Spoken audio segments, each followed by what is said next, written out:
Hey everybody, how's it going there? So I have some nice fan mail here from the Department of Consumer Affairs. This is either going to be a license or a violation. Let's open it up and see what's inside. This is interesting. It's got a tear over here on the envelope. Now, for those of you who are kind of curious why it is that people in New York City always appear to be avoiding doing things above border. They're always kind of trying to get one over, or they're not doing things, going through the proper bureaucracy and getting the proper licenses and permits. One thing that I think is important to bring up is that what you have here is something that we applied for in November. This here is not, let's see, just make sure it's a license and not a violation. Woo, it's a license. All right, so this license here is not a new license. You can see it was issued September of 2018.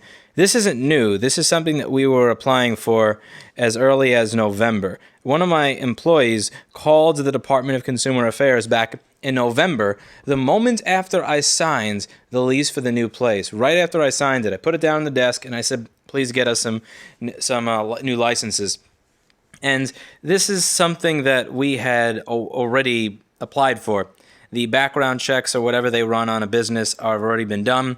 I've already been fingerprinted by the Department of Consumer Affairs. All the information was there. All we wanted to do was change the address. And technically, the way it works in New York City, technically, I'm not supposed to have customers in the store and actually work on their stuff until I have this little piece of paper, which means that you're going to pay your $12,500 a month in rent, but you're not allowed to take any income until the person at the DCA decides to hit Control P on this piece of paper. Because one of the things about this license is this used to be printed on some really nice quality thick stock paper. It was a larger than normal size piece of paper as well, so it was something large that you could put on the wall. And that over the past few years it used to be this really large format paper.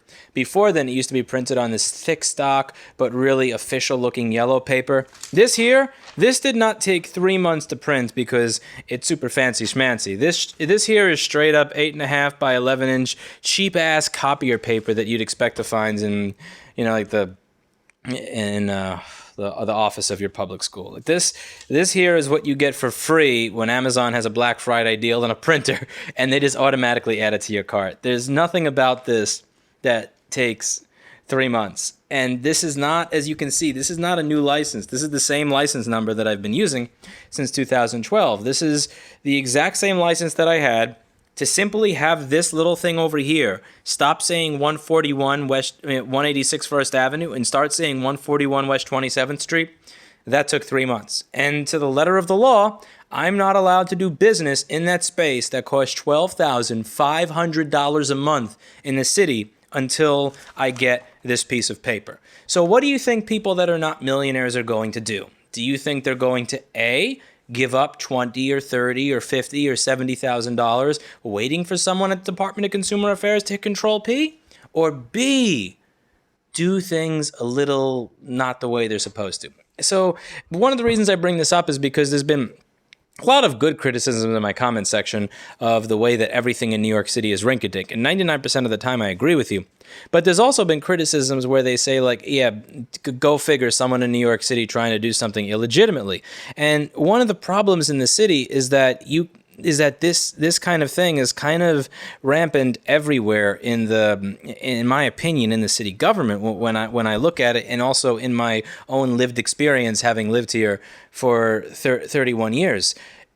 I don't have a criminal record. I don't have any bankruptcies on file. I've never been arrested. I've never even had a cop talk to me in an angry voice before. There's really not much to dig through here. And just getting this little 8.5 by 11 inch piece of copy paper is a process that took 3 months. And the other thing that I've always found particularly interesting with regards to a lot of these licenses is that I haven't had the experience of understanding where the real consumer protection lies in a lot of the licenses, in a lot of these types of licenses. So over the past 8.5 years, I've never had someone walk in and say, hey, we noticed you got 3 one-star Yelp reviews in the last 2 months, and they all seem to say this word in it. Can you explain a little bit more about those services?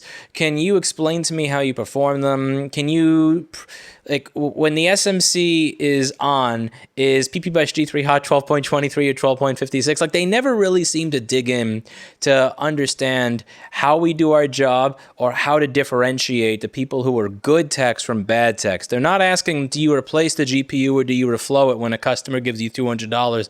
None of that stuff is ever thought through. They never ask, when you ultrasonic the motherboard of an iPhone for a customer, do you remove the shields or do you keep the shields on as you put it in the cleaner? Like nothing related to skill or quality of service ever gets asked. I had someone give me a fine about 2 months after I opened 8 years ago because the license number was not in the top of the receipt. And, I had just opened. I was overflowing with repairs. I was broke at the time because I just finished refurbishing this place that I was paying an exorbitant amount of rent on at the time. I just didn't have the money to go home and read the time or the money to go home and make time to read a little 600 to 900 page manual. So you're supposed to have this at the top of the invoice, and I did not. Now, they could have said, at the time, oh, by the way, can you just edit this in your invoice software? It'll probably take you 90 seconds or else, just so I can avoid having to give you a $1,000 fine. Said issue a warning and say, yeah, put this in the top of it. No, they said they just issued a $1,000 fine right then and there for not having this written on the top of the receipt. And I really don't see how that actually helps the customer, given the fact that you could have looked this number up on the license website, given the fact that it was hanging in the store at the time.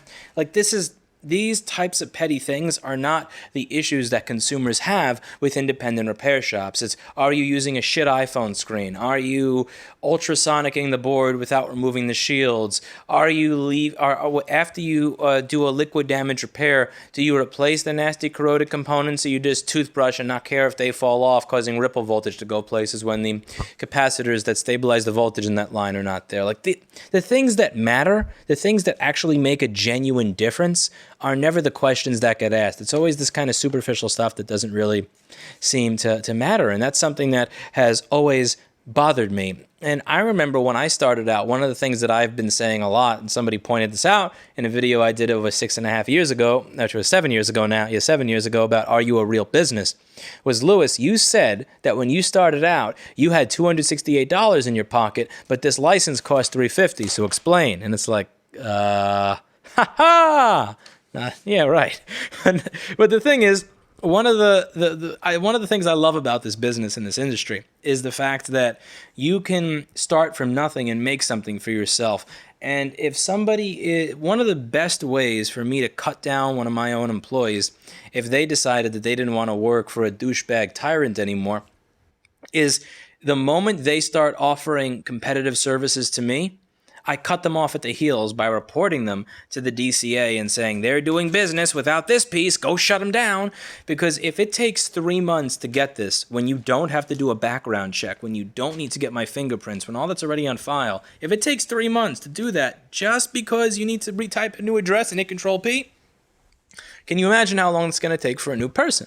And in addition to that, if my employee thinks that I'm a douchebag and quits, what's their recourse? Their recourse is to enter the free market and start offering repair services themselves. Maybe they advertise locally, they go door to door, they put up flyers in their gym or school, they put ads on Craigslist, whatever they do to get business. They do them to get business, and they decide that they're going to start doing business immediately because they just quit.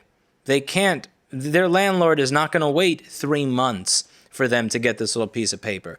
Their National Grid's not going to wait 3 months before they turn off the hot water on them. So my ability to keep my employees down, if I were an asshole and they started their own businesses, by calling this department and saying this person at this address is offering services unlicensed, is a way to keep your employees in line and say, you can't leave. Because if you leave, I'll report you. And I'm not going to say names because, it's just going to create a shitstorm. But I know, and I a long time ago, I worked for someone who actually used to do that kind of shit, where if their employees started their own business or they got any word of it or caught wind of it, even if they signed a non-disclosure agreement that wasn't valid because of the way it was written, or because they lived in a different state than they worked, they would find the Department of Consumer Affairs in that state, call them and say this person's doing it without a license. And it's kind of sad because I like the idea of there being a minimum barrier of entry. One of the things that I would like about a free market is that if I'm a douchebag to my employees, if I genuinely treat them like shit, like if I really like just grind into their soul on a regular basis and not just when there's something that's really important, that they can leave. And that kind of keeps me in check. I can't be an asshole to them. I can't be too much of an asshole to them, because if I am that much of an asshole to them, they can just say, well, fuck you, boss. I'm just going to go and offer services for 75% how much you offer and do stuff on my own. I think it's kind of healthy to have that dynamic going back and forth, where I need to realize that if I treat people like crap, they can leave and they can do work for themselves.